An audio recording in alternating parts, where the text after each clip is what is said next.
Subscribe sekarang channel YouTube Novelas Kadina. Gratis. Bab 7326. Sudah berakhir? Ayah Tawana terkejut dan berkata, "Kalian berdua baik-baik saja, kok tiba-tiba berakhir begitu?" Tawana tergagap, mungkin masih kurang cocok. Kurasa tidak akan ada hasil yang berarti kalau kita terus begini. Lagi pula, kita berdua sudah tidak muda lagi. Tidak perlu terus-terusan saling menyia-nyiakan seperti ini. Tidak begitu pantas? Ibu Tawana berkata dengan bingung, "Kalian berdua sudah bersama begitu lama. Ini hubungan terlama yang pernah kalian jalani. Kalian sudah berusia 30-an. Sudah waktunya memikirkan pernikahan kalian. Jika kalian putus dengan Trevor sekarang, kalian akan butuh beberapa tahun untuk jatuh cinta lagi dan menikah. Saya khawatir kalian akan berusia 40 tahun. Pada titik ini, Ibu Tawana mendesah sedih. Masa muda seorang wanita hanya bertahan 12 tahun. Kau tak bisa menyia-nyiakannya lagi." Ayah Tawana pun setuju. "Ya, sayang, dengan bakat musikmu, kariermu mungkin masih panjang, tapi masa remajamu sudah ditentukan. Lebih penting memanfaatkan waktu untuk menyelesaikan peristiwa-peristiwa penting dalam hidupmu." Ibu Tawana langsung setuju dengan kata-kata suaminya dan melanjutkan, "Nak, menurutku Trevor sebenarnya cukup baik. Dia tampan dan bertemperamen baik. Meskipun penghasilannya mungkin tidak setinggi kamu, dia sudah dianggap elit.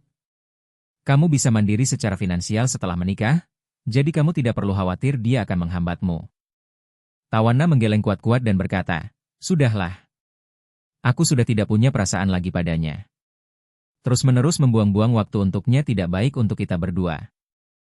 Pasangan itu saling memandang dan tidak dapat menahan perasaan sedikit melankolis. Mereka memiliki kesan yang baik tentang Trevor. Putri mereka memiliki kisah cinta yang rumit dan akhirnya menemukan pasangan yang langgeng dan stabil. Mereka juga berharap keduanya bisa segera menikah. Tampaknya hal ini hampir pasti, tetapi saya tidak menyangka akan berakhir dengan semua orang menempuh jalannya masing-masing. Ibu Tawana jelas sedang sedih. Emosi putrinya sudah mencapai titik terendah, dan ia tidak tahu kapan ia akan bisa mencapai akhir yang bahagia. Keluarga mereka sudah menghasilkan cukup uang untuk menghidupi mereka selama beberapa generasi. Dan mereka hanya ingin putri mereka memasuki tahap selanjutnya dalam hidupnya. Namun kini, masa depan itu terasa jauh. Ayah Tawana tak kuasa menahan diri untuk bertanya, apakah Trevor berubah pikiran? Apakah akhir-akhir ini dia sering main-main dengan gadis lain? Tidak. Tawana merasa sedikit bersalah dan berkata cepat, "Ini tidak ada hubungannya dengan mengubah hatimu." Ibu Tawana tiba-tiba teringat sesuatu dan berkata, "Nak, mungkinkah kamu telah berubah pikiran?" Tawana tidak berani menjawab pertanyaan ibunya dan tergagap, "Sudah kubilang ini tidak ada hubungannya dengan mengubah jantungmu, jadi tolong berhenti bertanya." Ibu Tawana tiba-tiba berkata, "Waktu konsermu di Tiongkok, seluruh internet penuh dengan berita tentang kamu dan penari itu yang berciuman di balik topeng mereka. Apa Trevor terlalu berlebihan di atas panggung sampai-sampai merasa tidak senang?" "Mungkin." Ayah Tawana langsung setuju. Liputannya memang cukup intens, dan skala panggungnya memang sedikit lebih besar daripada pertunjukan sebelumnya. Kalau aku Trevor, aku mungkin juga akan merasa sedikit kesal. Setelah itu, Ayah Tawana segera menasihati, "Nak, kalau kamu salah paham soal ini, Ayah sarankan kamu cari kesempatan untuk menjelaskannya dengan jelas. Pekerjaan ya pekerjaan, hidup ya hidup, pisahkan saja keduanya." Tawana berkata dengan kesal, "Kalian berdua sebaiknya berhenti membahas ini. Bagaimanapun kalian membahasnya, Trevor dan aku sudah sampai pada akhirnya. Aku tidak mungkin kembali seperti dulu, apalagi menikah dengannya. Malahan, aku lebih suka tidak menikah daripada menikah dengannya hanya karena usia." Ibu saya tak kuasa menahan diri untuk berkata, "Tapi kamu harus memikirkan hidupmu. Kamu sangat sukses dalam kariermu dan telah menghasilkan banyak uang.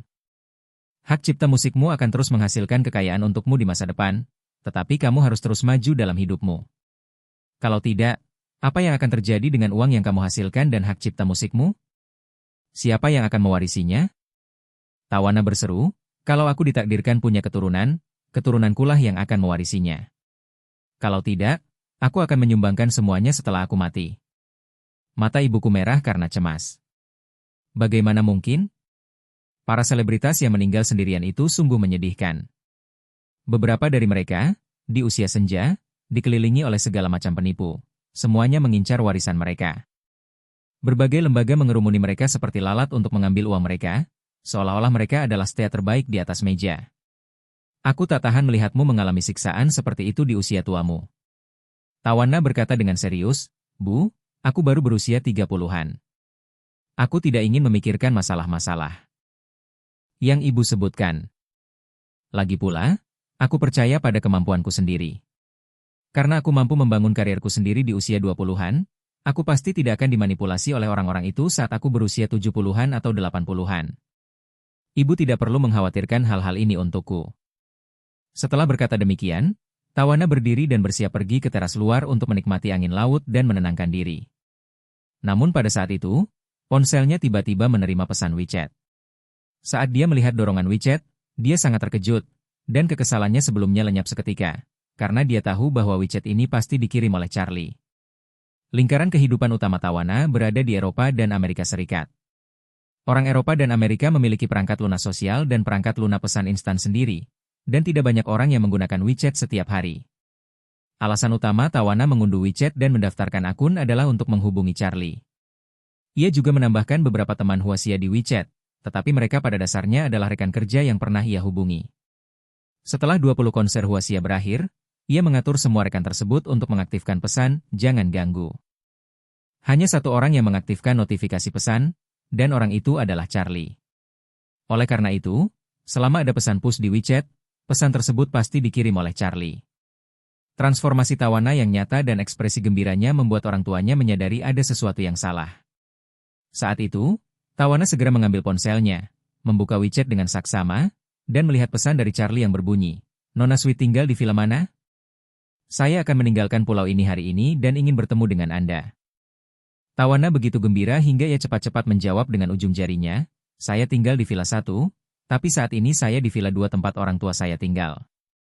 Charlie menjawab, saya di seberang Anda. Kalau ada waktu, saya akan mampir nanti. Tawana langsung menjawab, kalau begitu, kita bertemu di villa 2. Aku akan segera kembali. Charlie menjawab, baiklah, sampai jumpa lagi. Tawana menyimpan ponselnya dan langsung memberitahu orang tuanya, aku mau kembali ke kamar. Nanti ada teman yang datang berkunjung. Setelah berkata demikian, tanpa menunggu jawaban orang tuanya, ia bergegas keluar dan kembali ke kamarnya. Ibu Tawana tak kuasa menahan diri untuk berkata kepada suaminya, tingkah laku Tawana barusan benar-benar seperti remaja yang sedang jatuh cinta. Siapa teman yang dia bicarakan? Ayah Tawana menggelengkan kepala dan berkata, aku juga tidak tahu, tapi akhir-akhir ini dia bertingkah agak aneh. Mungkinkah dia punya gebetan baru? Bab 7327. Tepat ketika orang tua Tawana kebingungan, Charlie sudah tiba di luar villa Tawana. Dia membunyikan bel pintu, dan Tawana, yang memaksa kembali kemerias wajah, berlari keluar dan membuka pintu untuknya. Melihat Charlie, Tawana merasa senang sekaligus malu, lalu berkata dengan gembira, Tuan Wade, Anda sudah di sini, silakan masuk. Charlie mengulurkan tangannya, Nona manis, saya tidak akan masuk. Izinkan saya mengatakan beberapa patah kata di sini. Tawana sedikit kecewa. Ah? Katakan di sini? Ya. Charlie mengangguk dan tersenyum. Keluarga saya dan saya akan meninggalkan pulau hari ini, jadi saya datang untuk menyapa Anda. Saya juga ingin mengucapkan terima kasih secara langsung atas penampilan amal Anda di Prancis. Tawana menatap Charlie dan berkata dengan hormat dan sedikit ambigu, Tuan Wade, Anda telah menyelamatkan hidup saya berkali-kali. Apapun yang Anda minta saya lakukan, bahkan jika itu berarti melewati api dan udara, bahkan jika itu mahal, saya tidak akan pernah ragu, jadi jangan ucapkan terima kasih kepada saya. Charlie tersenyum dan berkata, aku memang merasa sedikit bersalah karena menambahkan beberapa konser lagi tanpa alasan, dan itu adalah pertunjukan amal tanpa pemasukan. Kau bercanda? Kata Tawana malu-malu. Sejak kau menyelamatkan hidupku di Tokyo, uang tak berarti lagi di iklim dingin. Kalau kau butuh aku bersedia memberikan semua tiket gratis untuk semua konserku nanti. Charlie dan tersenyum berkata, Nona manis, Anda tidak perlu terlalu sopan. Alasan saya mengundang Anda ke Prancis untuk mengadakan beberapa pertunjukan amal kali ini semata-mata untuk memberi muka pada Bernard Erno. Charlie berkata lagi, tapi jangan khawatir, meskipun Anda tidak menerima sepeser pun, dia pasti tidak akan berani memperlakukan Anda dengan buruk. Selain itu, Anda bisa bekerja sama lebih banyak lagi di masa mendatang. Grupnya memiliki begitu banyak merek mewah. Anda bisa bekerja sama lebih banyak lagi di masa mendatang. Jangan berpikir untuk menurunkan harga demi menyelamatkan mukanya. Dan jangan berpikir untuk menurunkan harga demi menyelamatkan muka saya. Dia sama sekali tidak kekurangan uang. Tawana mengerti maksud Charlie, mengangguk kecil, dan berkata, "Saya mengerti, Tuan Wade." Setelah itu, dia menatap Charlie. Dan memberanikan diri untuk bertanya, "Tuan Wade, apakah Anda benar-benar tidak akan masuk dan duduk sebentar?" "Tidak ada orang lain di sini, saya tinggal sendiri." Sebenarnya, Tawana tidak ingin mengambil kesempatan untuk terjadi sesuatu dengan Charlie. Ia hanya merasa jika mereka berdua berdiri di sini dan berbicara, Charlie pasti akan pergi setelah beberapa patah kata. Jika ia mengundangnya untuk duduk di rumah sebentar, setidaknya mereka berdua akan memiliki kesempatan untuk berbicara lebih banyak. Namun, Charlie tidak ingin berduaan dengan Tawana. Wanita Amerika ini terlalu bebas dan terlalu berat padanya. Jadi, dia tersenyum dan berkata, "Saya tidak akan masuk. Saya mau check out dan pergi ke Male. Saya hanya datang untuk menyapa." Tawana mengangguk sedikit kecewa dan mendesah. "Setelah Tuan Wade kembali, aku tidak tahu kapan kita bisa bertemu lagi." Charlie tersenyum dan berkata, "Kamu dan Changing Automobil pasti akan bekerja sama di masa depan. Akan ada banyak kesempatan untuk bertemu. Ketika mobil pertama Changing Automobil keluar dari jalur produksi, saya akan mengundangmu untuk menjadi juru bicara." Tawana mengangguk berat dan berkata, "Kalau begitu, setuju." "Oke, setuju." Charlie setuju dan bertanya pada Tawana, "Ngomong-ngomong, kapan kamu berencana berangkat?" "Besok," kata Tawana. "Saya sudah mengatur agar penanggung jawab waktu pertunjukan pergi ke Paris. Saya akan kembali ke Amerika Serikat untuk beristirahat beberapa hari. Setelah tanggal pertunjukan di Paris ditentukan, saya akan mulai mempersiapkan diri secara aktif." Charlie mengangguk dan berkata sambil tersenyum, "Kalau begitu, saya ingin penampilanmu sukses terlebih dahulu." "Terima kasih, Tuan Wade." Melihat dia sudah menyapanya, Charlie berkata kepadanya, "Nona manis, kejadian sebelumnya selama liburan ini pasti sangat mempengaruhi suasana hatimu. Setelah pertunjukan Prancis selesai, jika kamu masih ingin berlibur ke Maladewa, kamu bisa datang ke Pulau Baima lagi. Setelah para tamu yang ada di pulau ini check out dan pergi, pulau ini tidak akan lagi dibuka untuk umum. Aku akan mengatur tentara bayaran dari istana 10.000 naga untuk terjadi di sini. Jika kamu datang ke sini untuk berlibur lagi, keselamatanmu akan sepenuhnya." Tawana bertanya kepadanya, "Pulau Kuda Putih tidak akan dibuka untuk umum lagi?" "Sepertinya pulau ini baru dibuka beberapa tahun, kan?" Charlie tersenyum dan berkata, "Bernard Elno memberiku tempat ini dan sebuah pulau lain sebagai hadiah sebagai ucapan terima kasih karena telah menyelamatkan hidupnya. Mulai sekarang, kau boleh menganggap tempat ini sebagai milikmu sendiri. Kalau kau ingin datang, katakan saja salamku kapan saja dan seseorang akan mengurus semuanya." Tawana terkejut dan bertanya kepadanya, "Tuan Wade, apakah Anda sering datang ke sini?" Charlie tersenyum dan berkata, "Tergantung masalahnya. Karena kita punya kondisi yang nyaman ini, aku akan sering ke sini di masa depan." Yang Charlie pikirkan saat ini adalah dia dan Claire hanya pernah bepergian bersama sekali selama bertahun-tahun ini, tapi ini adalah awal yang baik. Jika ada pertama kali, pasti ada kedua kalinya. Di masa depan, ia bisa sering datang ke Maladewa bersamanya. Tempat ini pada dasarnya terpadu dari dunia dan memang tempat yang bagus untuk bersantai. Melihat hari sudah mulai larut, Charlie menarik kembali pikirannya dan berkata kepada Tawana, "Baiklah, Nona manis, saya harus kembali. Sampai jumpa lagi." Tawana mengangguk berulang kali, "Sampai jumpa lagi, Tuan Wade." Charlie memutar tangannya dan berbalik untuk pergi. Tawana memperhatikan kepergiannya, lalu kembali ke kamar dengan firasat. Dia baru saja duduk di sofa di ruang tamu ketika orang tuanya masuk. Ibu Tawana bertanya dengan khawatir, "Putriku, siapakah pria itu tadi?" Tawana terkejut melihat kedatangan kedua orang tuanya secara tiba-tiba dan berseru, "Bu, Bapak, bagaimana kalian berdua bisa masuk?" Ibu Tawana berkata tanpa daya, "Kamu tidak mengunci pintunya sendiri. Apa yang kamu pikirkan? Saking mempelajarinya, kamu sampai lupa mengunci pintu." "Ah, oh, bukan apa-apa, bukan apa-apa." Tawana sangat malu dan tergagap, "Aku hanya memikirkan pertunjukan nanti, dan mungkin aku sedikit teralihkan."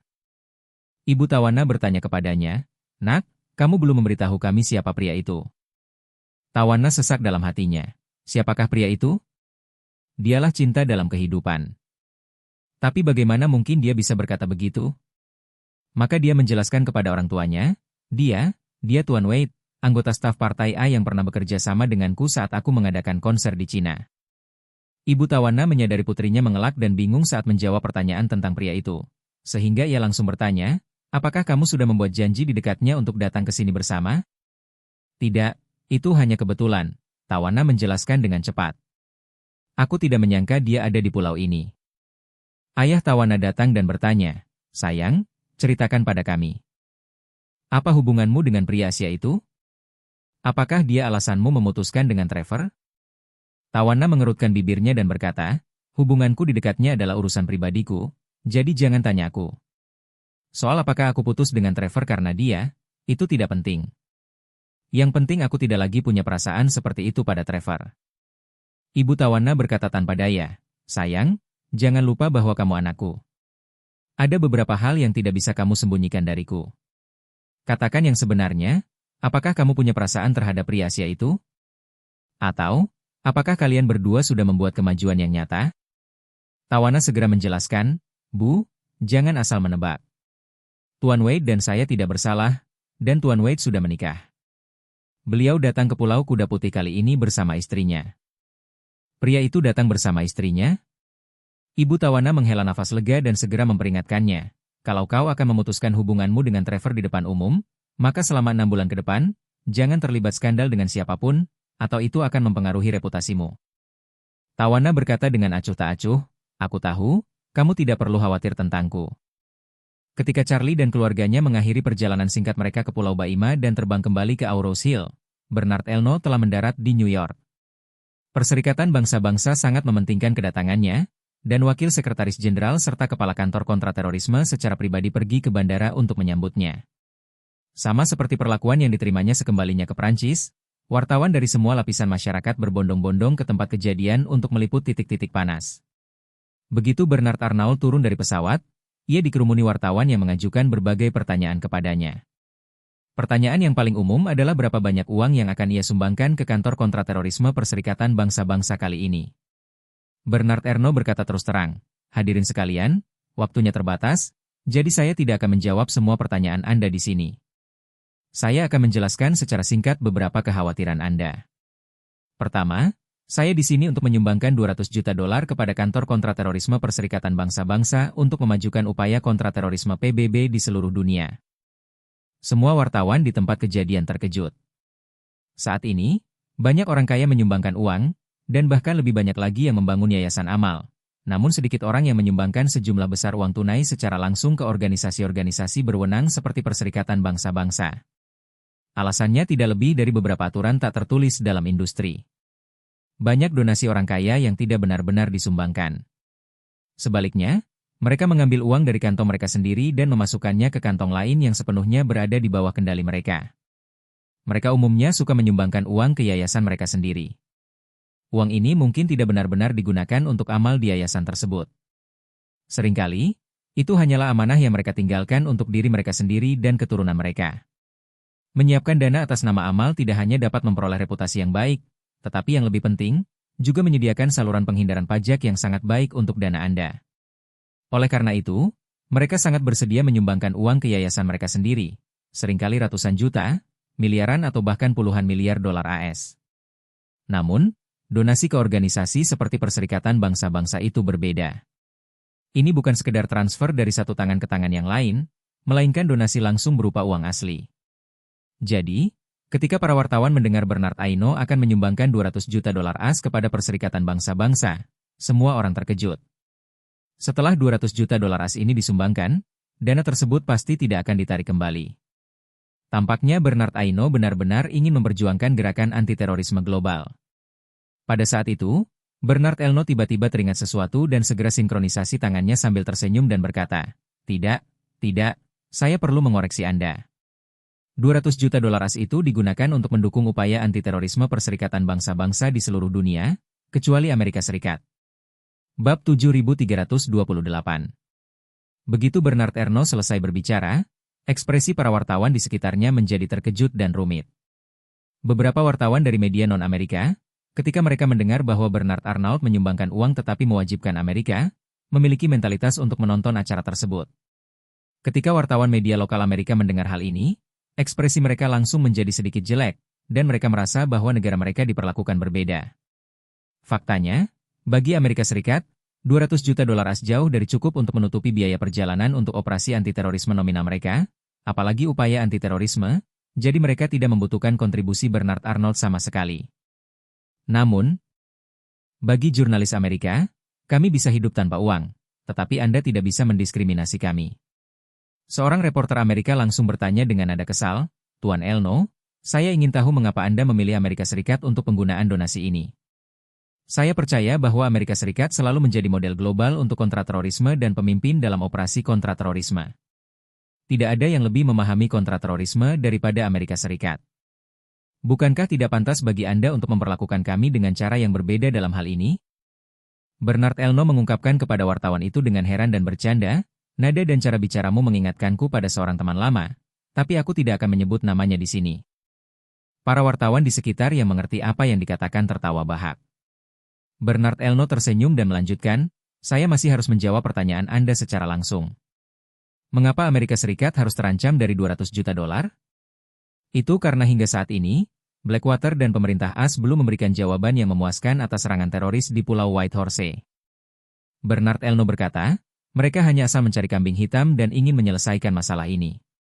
Saya pribadi tidak menerima ini, dan saya yakin Nona Tawana Sweet juga tidak dapat menerimanya. Dan semua orang yang memiliki rasa keadilan di dunia ini tentu tidak dapat menerimanya."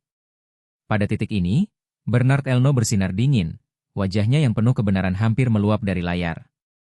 Ia mengangkat tangan dan berkata dengan lantang, "Jika Amerika Serikat tidak dapat memberi saya jawaban yang memuaskan tentang masalah ini, saya punya alasan untuk curiga bahwa Amerika Serikat sengaja melindungi Blackwater. Jika keadilan tidak ditegakkan di Amerika Serikat, maka saya bersedia menarik semua merek saya dari pasar Amerika tanpa batas waktu. Mengecualikan Amerika Serikat dari 200 juta dolar AS dalam bentuk sumbangan anti-terorisme adalah sikap saya terhadap pemerintah Amerika."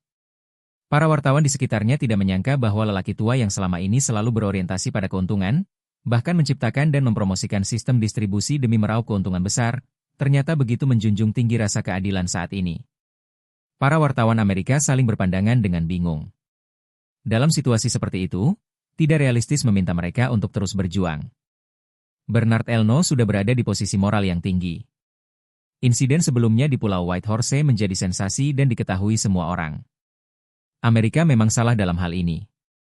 Presiden juga sedang memperhatikan perjalanan Bernard Elno ke Amerika Serikat saat itu.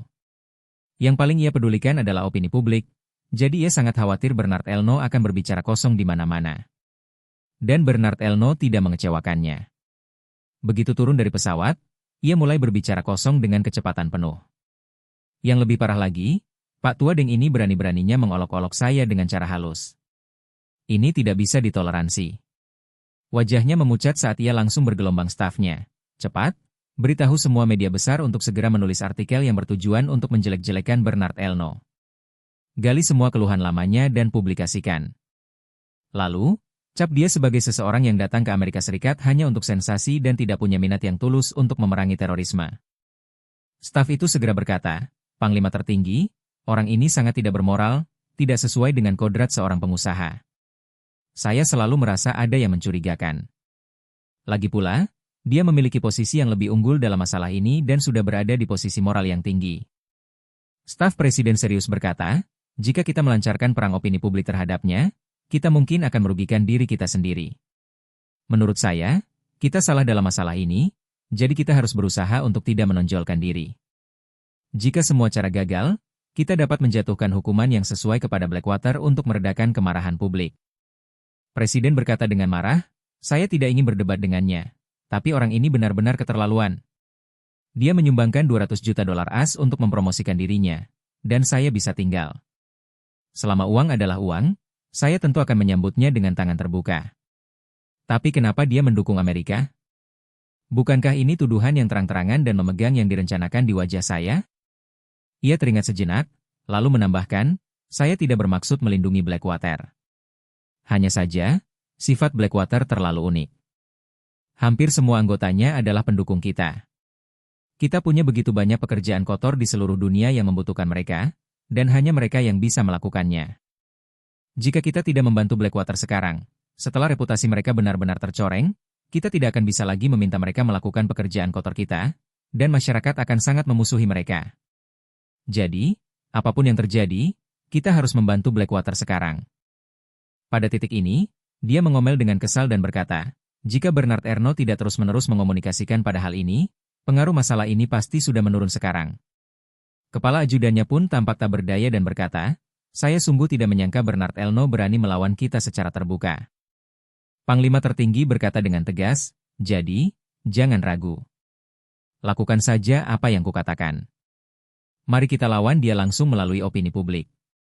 Bukankah dia berada di posisi moral yang tinggi? Kita tidak bisa naik, tapi kita bisa menjatuhkannya. Begitu dia berada di posisi moral yang sama dengan kita, itu akan menjadi pertarungan sengit, tanpa ada yang benar atau salah. Setelah itu, ia dengan serius mendidik stafnya. Kalian harus ingat bahwa terkadang, kita tidak harus menghasilkan uang untuk menang. Dalam dunia bisnis, tidak masalah jika saya tidak menghasilkan uang sendiri. Selama saya bisa membuat pesaing saya merugi, saya tetap menang. Melihat ekspresi penuh pertimbangan di wajah mereka, Panglima tertinggi berkata dengan tenang, pikirkan dari sudut pandang lain, tuan-tuan. Kalau kalian sudah kotor dan tak bisa dibersihkan, kenapa tidak kalian kotori saja orang lain? Kalau semua orang kotor, tak akan ada yang meremehkan bau kalian. Metafora Panglima tertinggi tiba-tiba mencerahkan semua orang. Semua orang segera merasa seolah-olah mereka telah menyadari sesuatu, dan mata mereka menjadi jernih dan bersinar.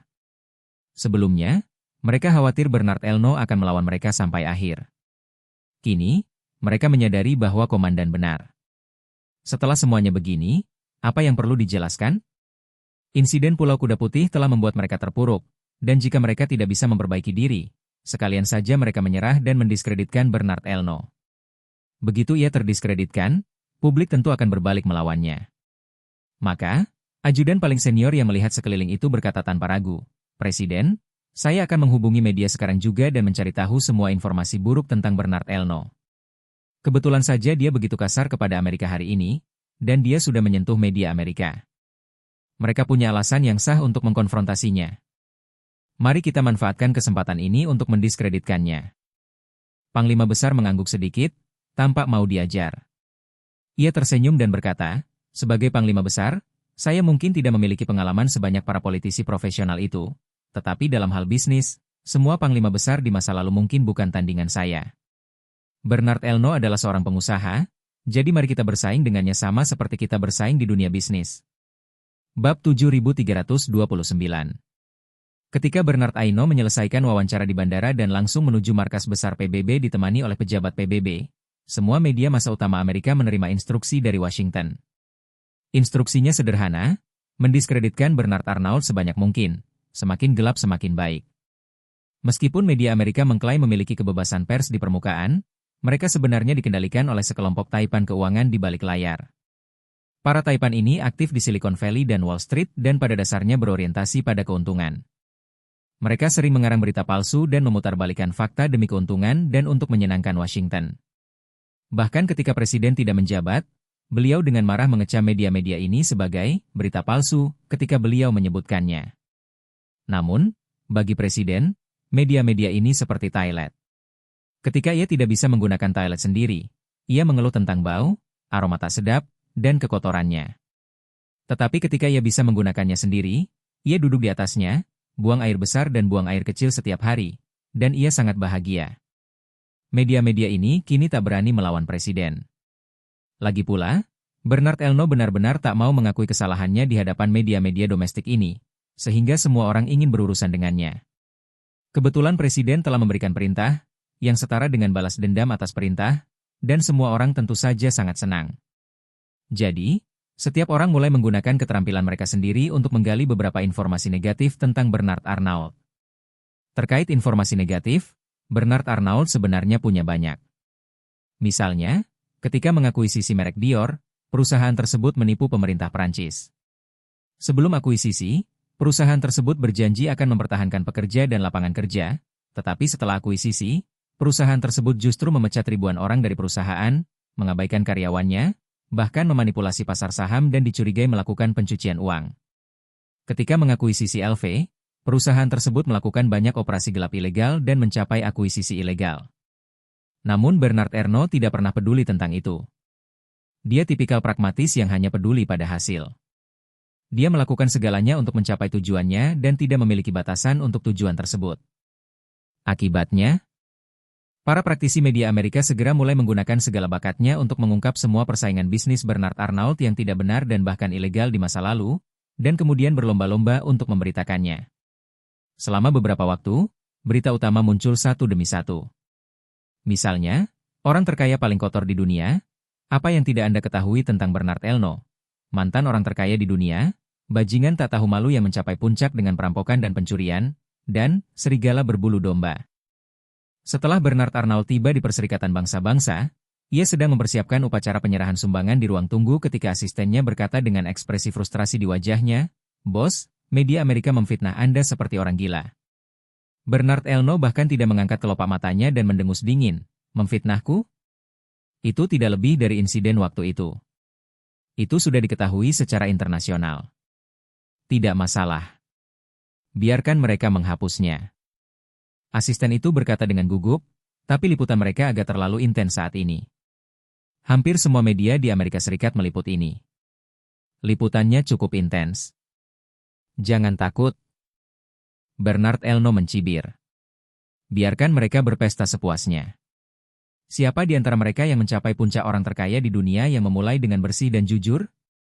Bukankah presiden juga menggunakan segala macam taktik licik saat berbisnis? Terserahlah. Semakin kejam mereka, semakin baik. Akan lebih baik jika mereka bisa membuatnya begitu buruk sehingga aku bahkan tidak bisa bertahan hidup di Amerika." Asisten itu tercengang. "Apa sebenarnya yang sedang coba dilakukan, bos? Dia tidak seperti ini sebelumnya. Dulu, ia sangat berorientasi pada keuntungan. Demi bisnis, ia bahkan berani melawan ayahnya sendiri. Bahkan pengambil alihan paksa pertamanya, di mana ia menyingkirkan sang pendiri dari tim wirausaha, merupakan ujian bagi ayahnya sendiri. Baru setelah ujian itu berhasil, ia menggunakan trik ini selama beberapa dekade. Nah, orang yang berorientasi profit seperti itu sebenarnya sama sekali tidak peduli dengan bisnis Amerika, dan bahkan ingin menarik bisnisnya dari Amerika. Mengapa? Begini? Asistennya tidak mengerti, tetapi Bernard Arnault telah mengetahuinya sebelum dia tiba. "Dengan izin Charlie, saya bisa mengumpulkan poin pengalaman sedikit demi sedikit. 50 miliar poin pengalaman tidak mudah dikumpulkan, dan mungkin butuh 8 atau 10 tahun untuk mengumpulkannya. Karena Charlie memintanya datang ke Amerika untuk menimbulkan masalah, dia harus memanfaatkan kesempatan ini untuk menyinggung mereka dengan parah dan mengambil inisiatif untuk menimbulkan kerugian, sehingga memastikan kerugiannya dimaksimalkan. Bagi Anda sendiri, semakin besar kerugiannya, semakin besar pula imbalannya. Hanya sedikit orang di dunia ini yang dapat memahami logika aneh di balik ini." Jadi, dia tersenyum jahat dan berpikir dalam hati, "Jika aku menghancurkan pasar Amerika, kuharap Charlie tidak menyangkalnya." 20 menit kemudian. Ketika segala macam informasi negatif tentang Bernard Arnault sudah menyebar di Amerika yang bebas, Bernard Arnault merapikan jasnya, keluar dari ruang tunggu dan menjadi pusat perhatian. Para wartawan media terus-menerus memotretnya, dan banyak orang menantikan sesi wawancara, karena perang opini publik yang baru saja terjadi telah secara sepihak menyuarakan seruan untuk menyerang Bernard Arnault, dan Bernard Arnault belum membalas. Semua orang menunggu untuk melihat bagaimana reaksinya. Para pejabat PBB tidak tertarik dengan berita ini. Mereka hanya berharap uang Bernard Arnault segera tiba. 200 juta dolar AS mungkin tidak cukup bagi pegawai pemerintah federal untuk membeli kopi selama setahun, tetapi bagi Perserikatan Bangsa-Bangsa, itu adalah jumlah uang yang sangat besar. Reputasi PBB sedang merosot akhir-akhir ini. Lupakan soal menghasilkan pendapatan, mereka bahkan tidak bisa mengumpulkan iuran. Pendanaan terus-menerus ketat, dan mereka terus-menerus ditampar oleh AS. Sekarang ada yang menawarkan 200 juta dolar secara cuma-cuma. Bukankah itu seperti mimpi? Iuran tahunan Prancis untuk PBB hanya 130 juta dolar. Oleh karena itu, pejabat PBB dengan antusias dan aktif menangani seluruh proses donasi, termasuk pemberian cek dalam jumlah besar, pengambilan foto, penyampaian ucapan terima kasih, dan pengambilan foto bersama. Setelah serangkaian prosedur selesai, pejabat PBB berkata dengan penuh semangat, "Terima kasih, Bapak Bernard Arnault, atas semua yang telah Anda lakukan untuk perjuangan kontra terorisme. Sekarang, izinkan Bapak Arnault menyampaikan pidatonya." Atas undangan hangat para pejabat PBB, Bernard Aino mengambil mikrofon dan berkata kepada para wartawan media yang tak terhitung jumlahnya sambil tersenyum, "Saya merasa sangat terhormat mendapat kesempatan untuk datang ke Perserikatan Bangsa-Bangsa dan berkontribusi dalam perjuangan global melawan terorisme." Ia berhenti sejenak, melirik para wartawan, lalu melanjutkan. Seperti yang kita semua tahu, beberapa hari yang lalu, sebuah serangan teroris ekstrim yang menggemparkan dunia hampir terjadi di Pulau Whitehorse. Untungnya, di saat yang paling kritis, saya menyuap pemimpin teroris itu dengan uang, sehingga mencegah kematian tragis saya, istri saya, Nona Sweet, dan ratusan tamu serta karyawan. Dulu saya pikir hidup kita jauh dari serangan teroris, tapi setelah kejadian ini, saya sadar bahwa bahaya mengintai di sekitar kita masing-masing. Dunia ini bukan hanya tentang serangan teroris di daerah tertentu. Bahkan di beberapa tempat terpencil sekalipun, masih ada orang-orang yang menyimpan niat jahat dan mengintai untuk mencelakai orang lain. Jadi, saya datang ke sini hari ini, tampil di depan publik dengan cara yang bergengsi, berharap melalui donasi ini, saya secara pribadi dapat melangkah ke garis depan dalam perang melawan terorisme. Saat itu, Bernard Elno berteriak dengan geram. Sebenarnya, banyak orang bertanya kepada saya, Anda memilih untuk menghadapi teroris dan pendukungnya secara langsung. Tidakkah Anda takut difitnah, dibalas, atau bahkan dibunuh? Semua orang di antara hadirin tersenyum sejenak. Mereka semua adalah awak media, dan mereka semua tahu bahwa Bernard Elno sedang mengejek dan menyindir pencemaran nama baik pemerintah AS. Orang ini benar-benar pintar. Tak masalah jika kau memfitnahku. Aku akan langsung menggolongkan tindakanmu memfitnahku sebagai balas dendam dari para pendukung teroris, dan kali ini aku akan menginjak-injakmu. Saat itu, Bernard Elno melambaikan tangannya dan berteriak dengan wajah tegas, "Aku ingin bilang, aku tidak takut. Aku tidak takut apapun. Dulu, aku mungkin penakut, takut memengaruhi perkembangan karierku dan berdampak negatif pada kelompok, tetapi sekarang, aku tidak lagi mengutamakan kepentingan pribadi dan kelompok. Karena di Pulau Kuda Putih, aku sudah mati sekali. Sejak hari itu, setiap hari yang kujalani adalah anugerah dari Tuhan. Kalau begitu, apalagi yang perlu kutakutkan? Aku hanya ingin berdiri dengan berani. Dengan berani, katakan tidak pada kekotoran dunia ini. Sekalipun mereka mengacungkan pisau, senjata, tongkat, dan pentungan kepadaku, sekalipun aku akan dicabik-cabik, aku tidak akan ragu." Pidatonya yang penuh semangat dan kata-kata yang benar mengejutkan para wartawan yang hadir. Kecuali wartawan Amerika yang merasa sedikit cemburu dan tidak nyaman, wartawan lain mulai bertepuk tangan dengan antusias. Apa yang dikatakan Bernard Arnault memang benar. Ia memiliki keberanian untuk mengatakan di depan media dunia bahwa ia tidak takut dengan pembunuhan balas dendam yang dilakukan teroris. Keberanian ini sungguh tak tertandingi. Intinya, Bernard Elno bisa dibilang salah satu pecundang kecil terpintar di dunia. Jika dalang di balik Whitehorse Island adalah para ekstremis di Timur Tengah, bahkan jika Charlie memintanya untuk mencari pengalaman, ia tidak akan berani bersikap sombong, karena orang-orang itu mungkin akan melancarkan berbagai serangan ekstrim kepadanya sebagai balasan. Pil peremajaan itu bagus, tetapi Anda harus hidup untuk memakannya. Namun secara kebetulan, dalang di balik insiden Whitehorse Island adalah Amerika Serikat yang terkutuk, Blackwater, dan oposisi Suriah yang tidak ada harapan. Dan Bernard Arnault tidak bergabung dengan oposisi Suriah, tetapi malah menembaki Amerika Serikat dan Blackwater. Karena meskipun mereka berdua tidak tahu malu, setidaknya mereka masih dalam kerangka dunia normal. Mereka tidak akan pernah berani membunuhku lagi di lingkungan ini.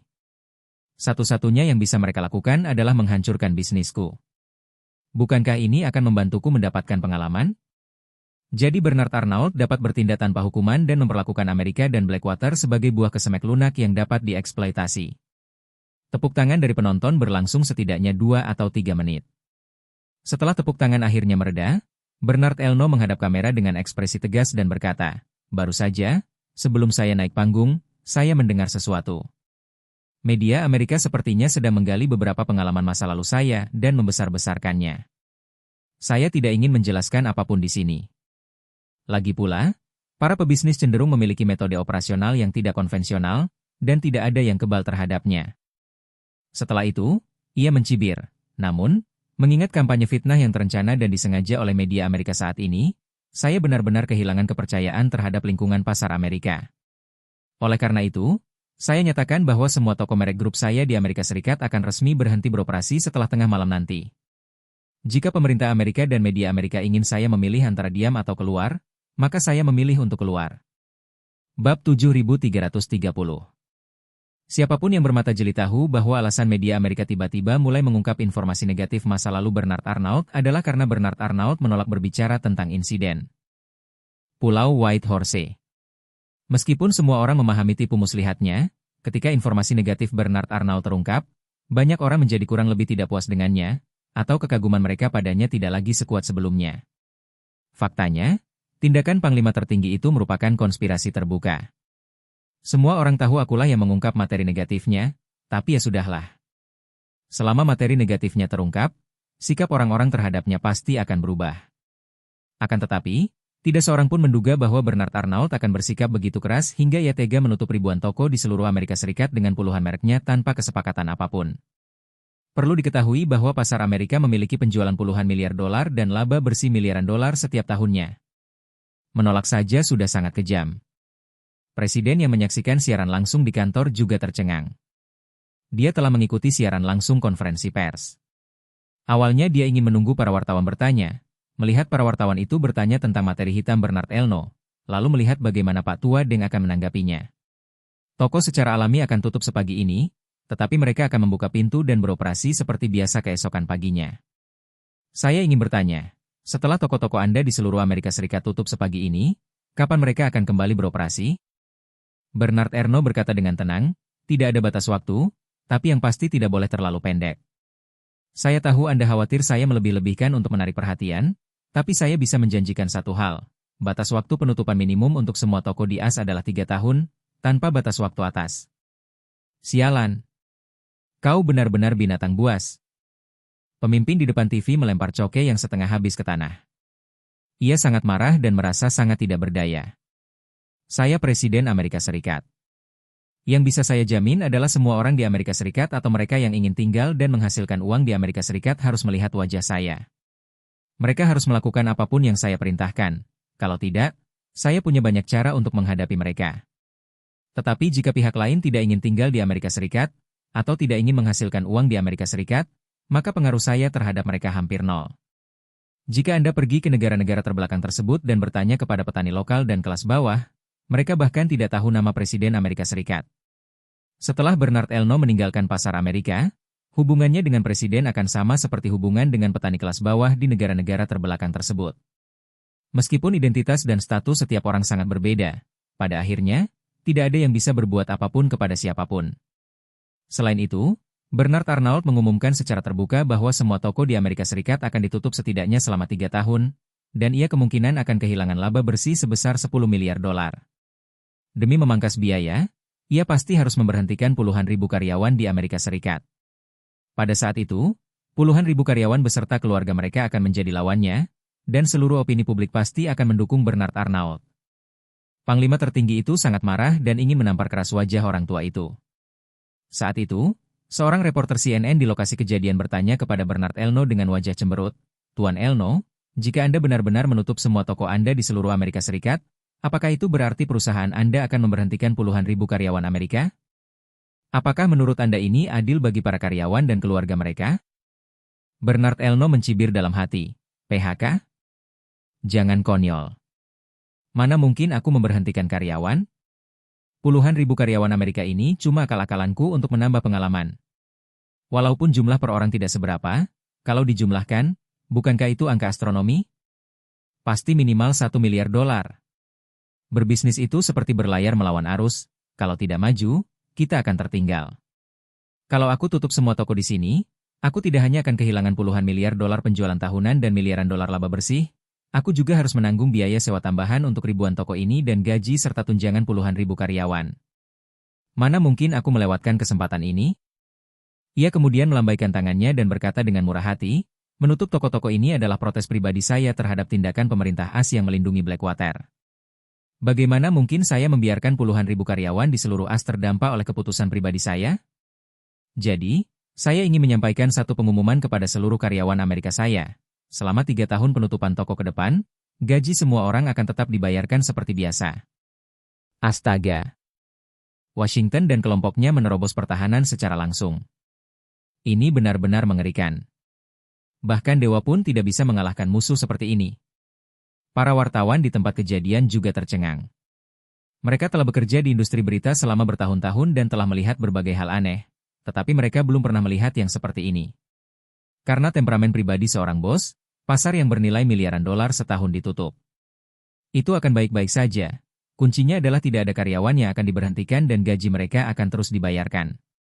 Kalau saya tahu ini akan terjadi, saya pasti sudah mengundurkan diri sehari sebelumnya dan mencari pekerjaan di toko di bawah grup ini.